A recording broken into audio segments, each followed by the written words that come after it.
안녕하세요. 배신의 장미입니다. 오늘의 사연 시작하겠습니다. 저는 대학 시절 내내 사람의 마음과 관계에 대해 공부했습니다. 심리학이라는 학문은 단순히 지식을 쌓는 것이 아니라 인간 그 자체를 이해하려는 과정이었죠. 그때는 몰랐습니다. 교과서 속에서 배운 이론들이 실제 현장에서 얼마나 다르게 다가오는지를. 졸업 후 처음 발을 디딘 곳은 아마 가정 상담이나 부부 상담을 받아본 분들이라면 한 번쯤 이름을 들어봤을 법한 꽤 알려진 상담센터였습니다. 저 직장답게 긴장도 했지만 만족감은 컸어요. 누군가의 이야기를 듣고 그 속에서 갈등과 고통을 조금이라도 덜어주는 일을 한다는 게 제겐 보람이자 자부심이었으니까요. 물론 학교에서 배운 지식이 전부 도움이 되진 않았습니다. 실전은 책과 달랐죠. 교과서 속의 전형적인 갈등은 현실에서 더 복잡하고 더 뒤엉켜 있었습니다. 하지만 오히려 그게 더 좋았습니다. 이론으로는 알 수 없던 인간의 생생한 면모를 보고 배우며 저는 상담사로서 한 뼘 더 자라났거든요. 그러던 어느 날이었습니다. 제 인생을 송두리째 흔들게 된 한 남자가 센터 문을 열고 들어왔습니다. 그는 제 또래였지만 첫인상은 저와는 너무나 달랐어요. 또래답게 밝거나 활기차지 않았거든요. 마치 오래된 그림자에 갇힌 듯 눈빛은 깊은 상처를 담고 있었습니다. 상담을 시작하며 그의 이야기를 들었을 때 저는 속으로 충격을 받았습니다. 정말 사람이 이렇게까지 차별받고 자랄 수 있구나. 그의 삶은 가족 안에서조차 보호받지 못한 연속이었어요. 그는 늘 비교당했고 인정받지 못했고 결국 나는 쓸모없는 존재다라는 낙인을 스스로에게 찍으며 살아왔습니다. 누군가에게 존중받고 사랑받는 경험을 제대로 해본 적조차 없는 말 그대로 마음을 짓밟혀 자란 사람이었죠. 저는 상담사로서 그의 말을 경청했지만 동시에 인간으로서 마음이 쓰였습니다. 그의 상처는 너무 깊었고 때로는 제 가슴을 저리게 할 정도였으니까요. 상담을 이어가며 저는 조금씩 그가 변하는 모습을 보았습니다. 아주 작은 변화였지만 분명히 있었습니다. 그리고 그 변화는 저와도 관련이 있었죠. 그는 상담이 끝나갈 무렵 제 앞에서 솔직하게 말했습니다. 선생님, 아니, 당신 덕분에 이제는 가족들을 조금은 용서할 수 있을 것 같아요. 예전엔 그럴 생각조차 없었는데 지금은 조금 살아볼 용기가 납니다. 그 말에 제 마음은 복잡했습니다. 상담사로서의 저와 한 여자로서의 제가 뒤섞이기 시작했거든요. 원래라면 선을 그어야 했습니다. 상담사와 내담자의 관계는 지켜야 할 윤리가 있으니까요. 하지만 그가 보여준 진심, 그리고 제 안에서 피어나는 연민과 따뜻한 감정은 제 의지를 넘어섰습니다.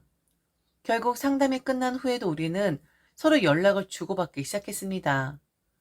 어느새 우리는 내담자와 상담사가 아니라 서로에게 기대는 두 사람이 되어 있었어요.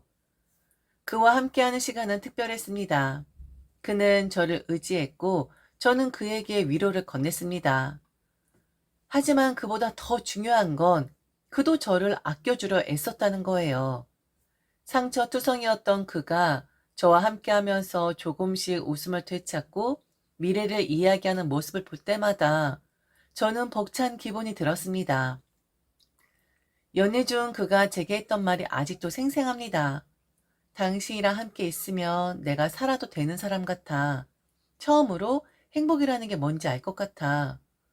그 말은 단순한 고백이 아니었어요.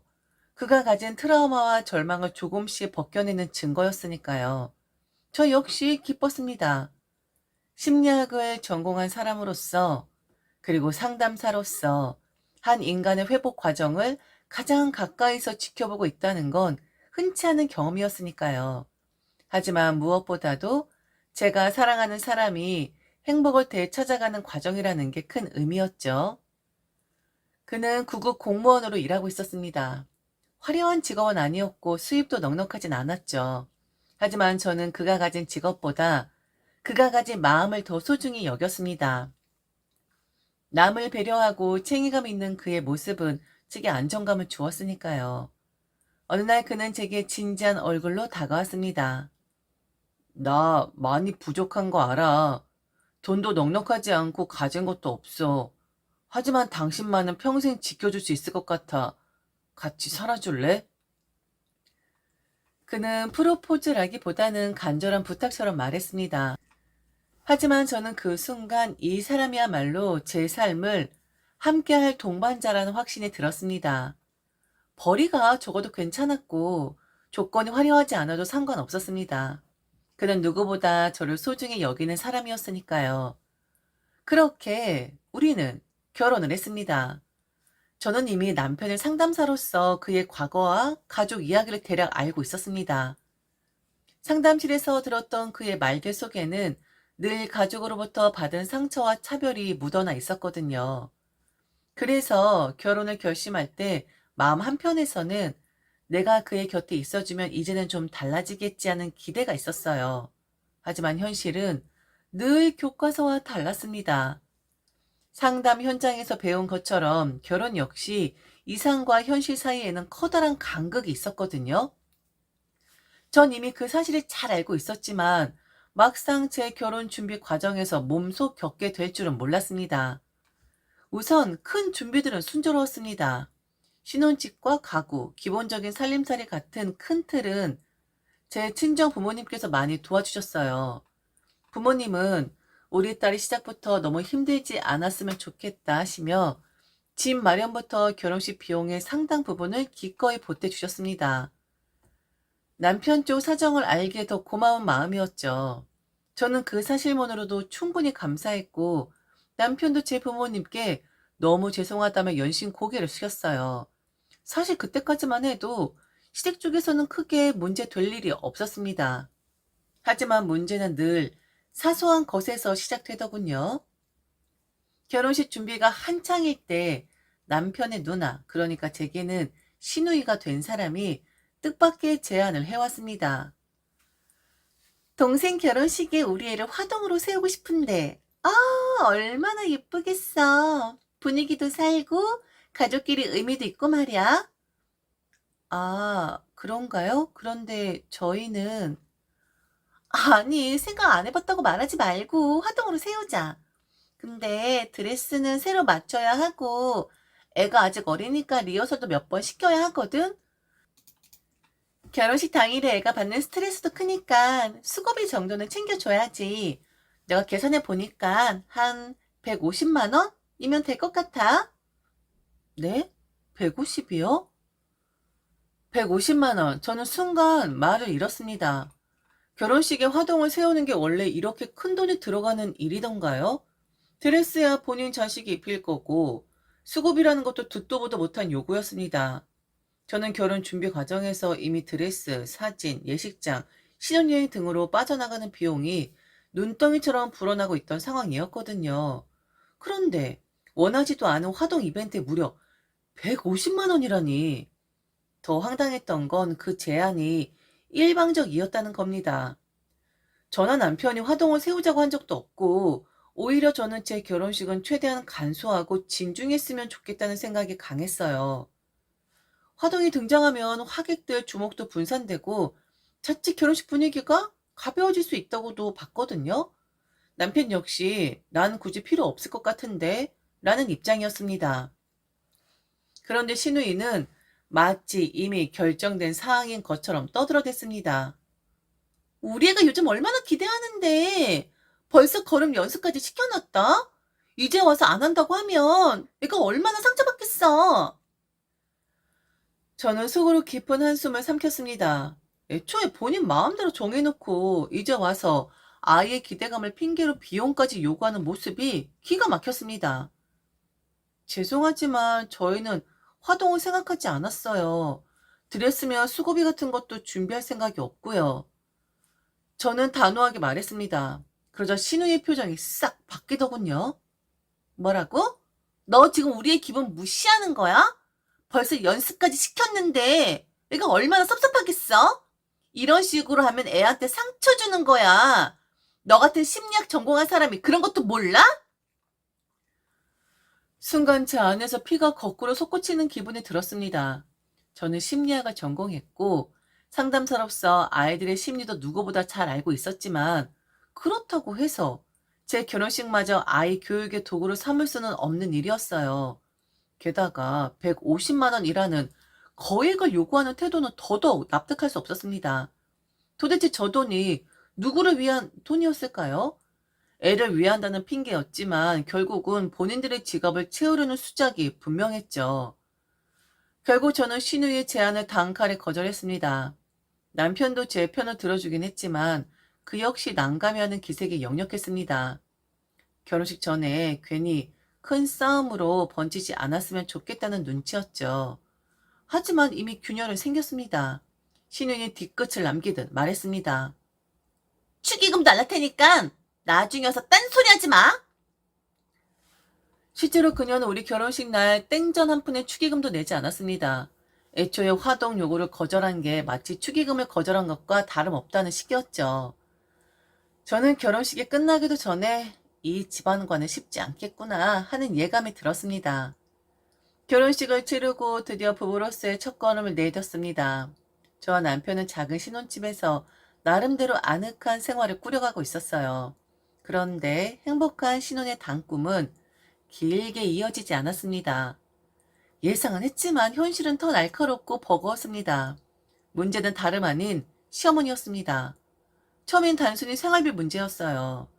결혼 전부터 남편은 매달 일정 금액을 시어머니께 드리고 있었고 저 역시 어느 정도는 이해했습니다. 자식으로서 당연한 도리라고 생각했으니까요. 남편도 어머니 혼자 계시는데 최소한 생활비 정도는 도와드려야 한다라며 미안했죠. 저도 크게 반대하지 않았습니다.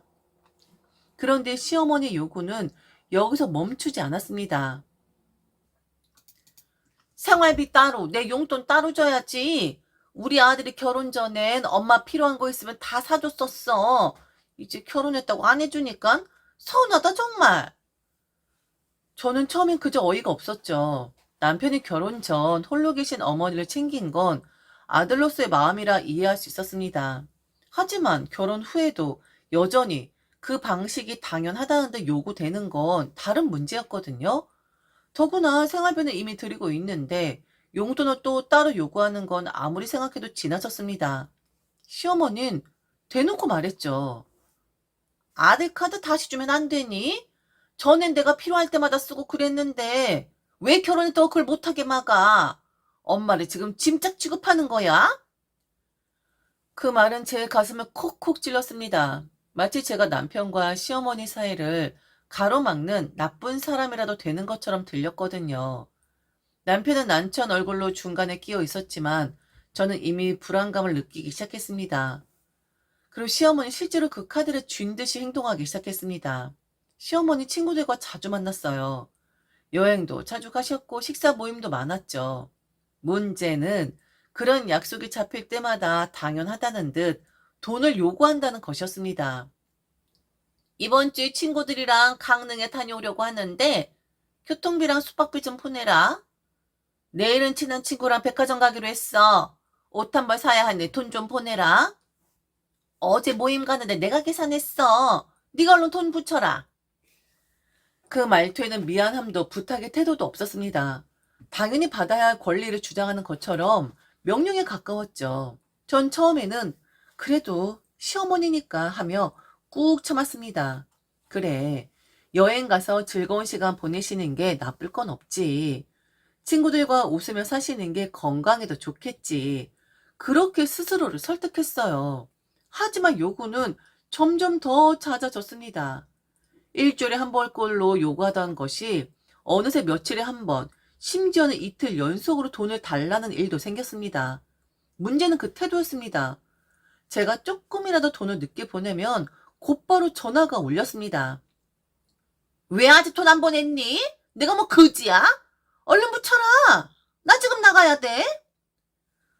아무리 시어머니라지만 왜 제가 이렇게 ATM 기기처럼 취급받아야 하는 걸까? 한 번은 제가 일이 바빠서 바로 송금을 하지 못한 적이 있었어요. 상담일이 워낙에 긴장감이 높고 정신이 없으니 퇴근하고 집에 와서 차분히 보내드리려고 했던 거죠. 그런데 저녁 무렵 전화벨이 울렸습니다. 돈 안 보냈더라? 빨리 안 붙이면 어떻게 할 건데? 그러니까 내가 아들 카드 다시 달라고 했잖아! 그 목소리는 불호령 같았습니다. 저는 전화를 끊고 한동안 멍하니 앉아 있었습니다. 화가 나고 억울하기도 했지만 이상하게도 바로 맞아받아치지 못했습니다. 며느리니까 참아야지. 괜히 싸움 크게 만들면 안 되지 하는 생각이 자꾸 저를 눌렀거든요. 그래서 결국 저는 묵묵히 돈을 보냈습니다. 전 애써 묵묵히 감내했지만 속에서는 작은 불씨가 타오르기 시작했어요. 아무리 가족이라고 해도 이건 아니지 않나? 우리가 벌어온 돈은 우리 가정을 위해 쓰여야 하는 것 아닌가? 시어머니의 당연한 듯한 태도는 저를 점점 옥죄고 있었습니다. 시어머니의 끊임없는 요구는 이미 저를 지치게 하고 있었고, 그나마 남편과의 대화로 간신히 균형을 맞추며 버티고 있었죠. 그런데 불난 집에 기름을 붓듯 예기치 못한 사건이 터졌습니다. 바로 신우의 이혼이었습니다. 신우인 결혼생활 내내 남편의 바람길을 감내하며 살아왔다고 했습니다. 그런데 결국 남편이 직장 동료의 아내와 바람나면서 사건이 터졌고 더 이상 참을 수 없다며 이혼을 결행한 거죠. 전 솔직히 안쓰러운 마음도 들었습니다. 어린 조카를 데리고 혼자가 된 여자가 어디로 갈 수 있겠습니까? 하지만 그때까지만 해도 몰랐습니다. 그녀의 입주가 제 인생을 얼마나 뒤흔들어 놓을지. 이혼 후 갈 곳이 없어진 시누이는 조카를 데리고 시어머니 집으로 들어왔습니다. 시어머니는 딸을 반갑게 맞이했고 남편 역시 어쩔 수 없는 상황 아니냐며 두 팔 벌려 받아들였습니다. 문제는 그 집에서 시작된 파장이 고스란히 제게까지 미쳤다는 겁니다. 시누이는 마땅한 직장도 없었습니다. 그러다 보니 생활비는 전적으로 아이 아빠가 보내주는 양육비와 자신이 받은 약간의 위자료, 그리고 시어머니가 저희 부부에게 받아가는 돈으로 충당되었죠. 그런데 말이죠. 저는 적어도 죄송한 태도 정도는 보일 줄 알았습니다. 하지만 시누이는 전혀 그렇지 않았어요. 오히려 너무도 뻔뻔했습니다. 조카 안 불쌍해? 돈 좀 더 줘. 동생 카드 주면 안 돼? 아니면 올케 네 카드라도 내놔. 애 학원도 보내야 하는데 정말 왜 이렇게 박하게 하는 거야? 그 순간 저는 정말 할 말을 잃었습니다. 남편의 카드도 모자라 제 카드까지 달라니요. 남의 인생을 자기 지갑처럼 쓰려는 그 태도에 분노가 치밀었죠. 전 더 이상 참을 수 없었습니다. 마침내 신우이를 향해 말을 꺼냈죠. 형님, 제발 일을 하세요. 지금 어머니 댁에서 이렇게 놀고 먹는 게 말이 됩니까? 옳게. 지금 무슨 소리야? 내가 놀고 먹는다고? 나 지금 얼마나 괴로운지 알아? 남편이 바람 피워서 이혼했는데 아직 마음 다스리는 중이라고. 아니, 상담하는 사람이 그걸 몰라? 저는 모르겠네요.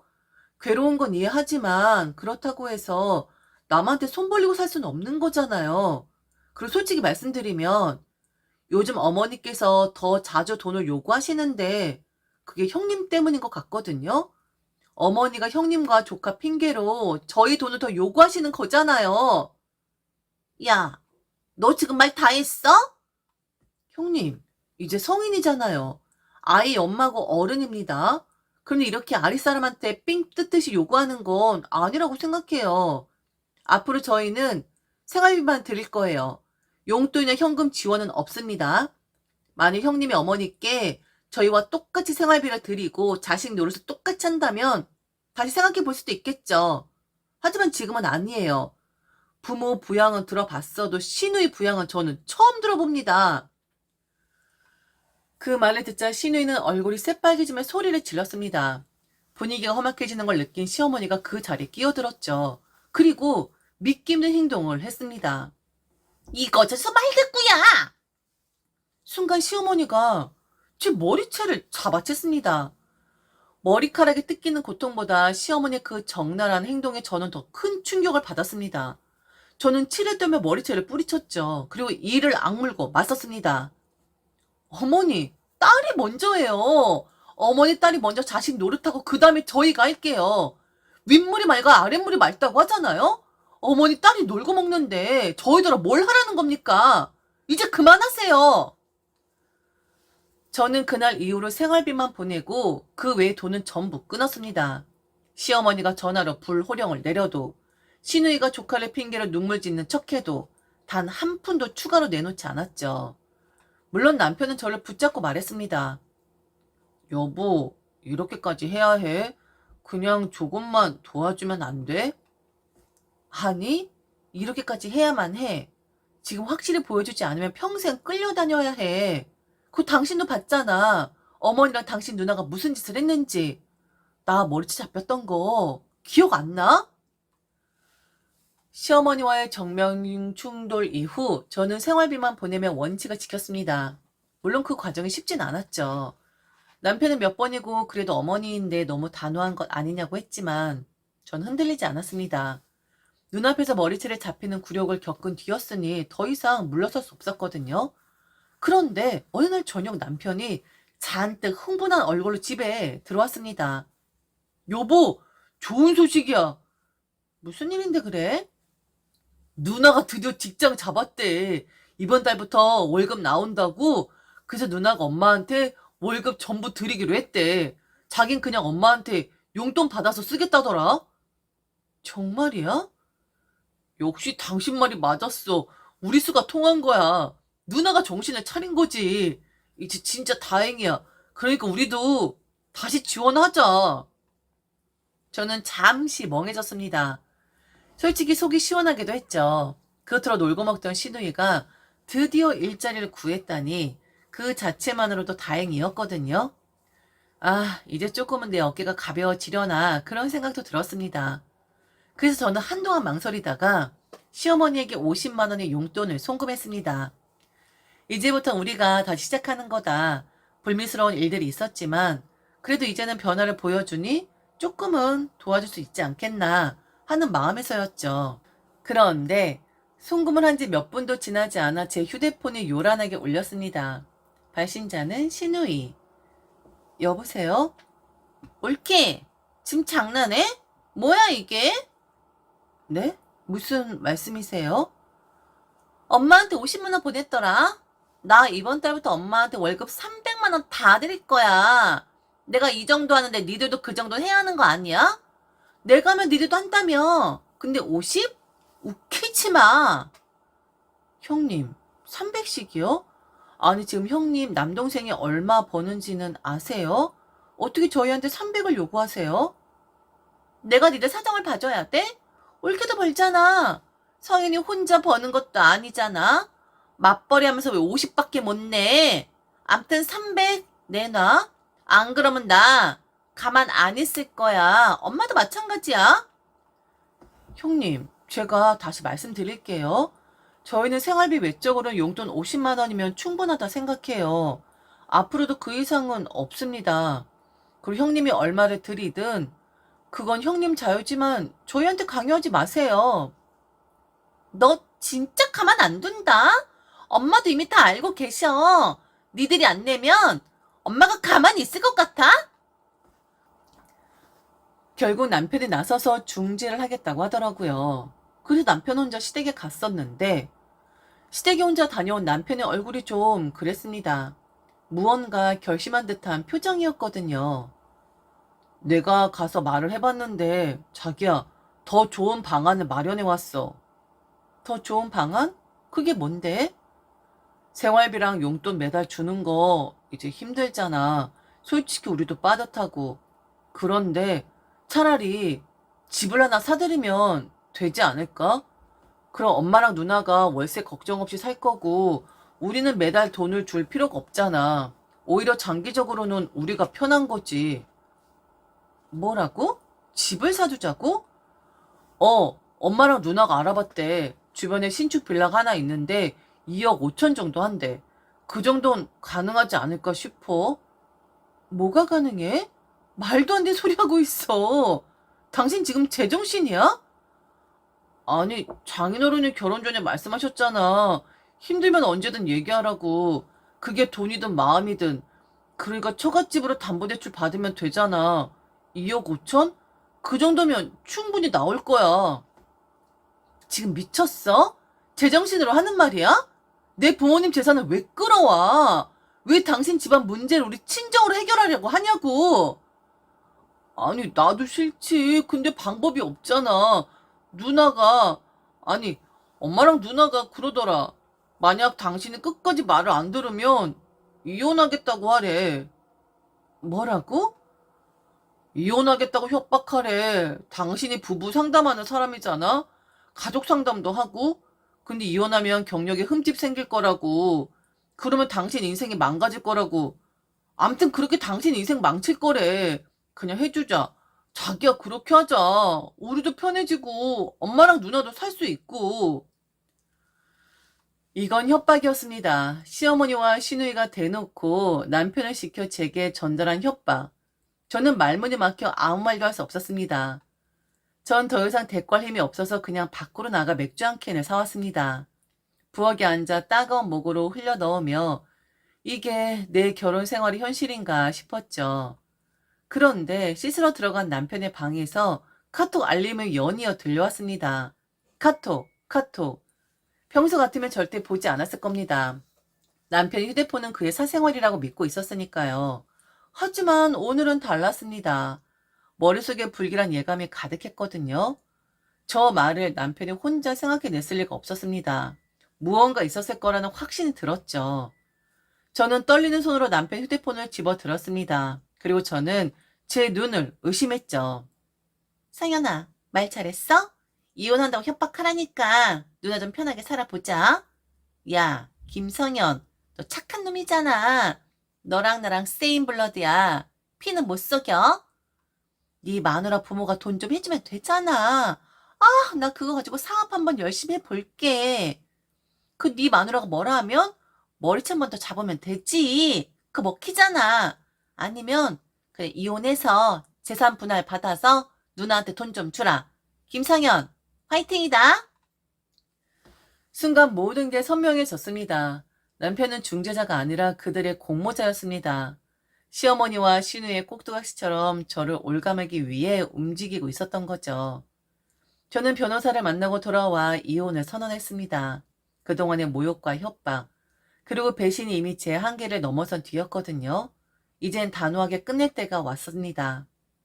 우리 이혼하자. 당신 경력은 어떻게 하려고? 당신 지금 부부 상담하고 가족 상담하는 사람이잖아. 상담사가 이혼했다고 하면 누가 당신한테 상담을 받겠어?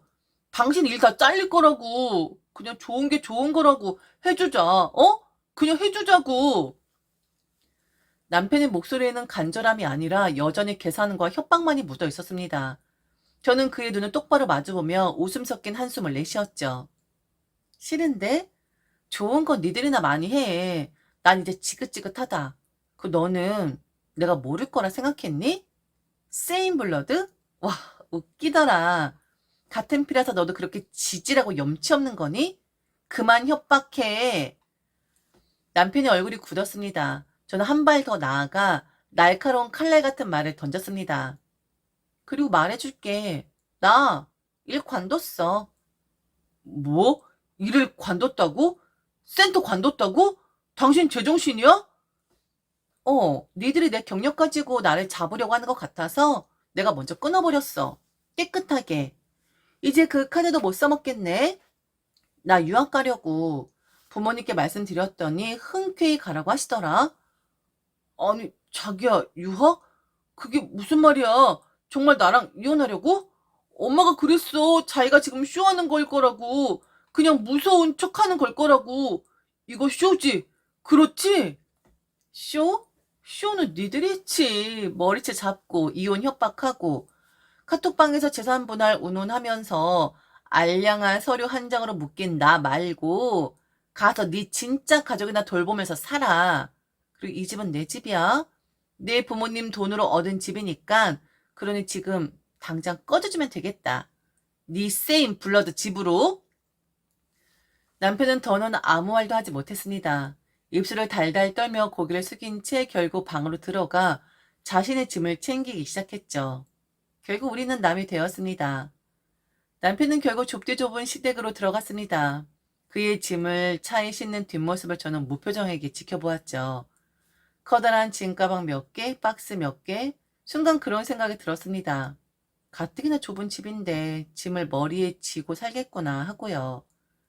이혼하면서 저는 크게 깨달았습니다. 참 많은 것을 알고 있다고 생각했지만 사실 모르는 게 훨씬 많았다는 걸요. 상담사로서 남들의 문제는 들여다보고 해결해 줄 수 있었지만 정작 제 삶의 문제는 그만큼 객관적으로 보지 못했던 겁니다. 그래서 결심했죠. 다시 배우자. 더 넓은 세상에서 더 많은 경험을 하고 더 깊이 공부를 하자. 그게 제가 앞으로 살아갈 이유이자 저를 재건할 힘이라고 믿었습니다. 유학을 준비하면서 하루하루가 바쁘지만 오히려 기분이 맑아졌습니다. 외국으로 나가 새로운 환경에서 시작하면 그 아찔했던 기억들도 조금은 빨리 잊을 수 있겠죠. 지금까지 들어줘서 진심으로 감사합니다. 이상 배신의 장미였습니다.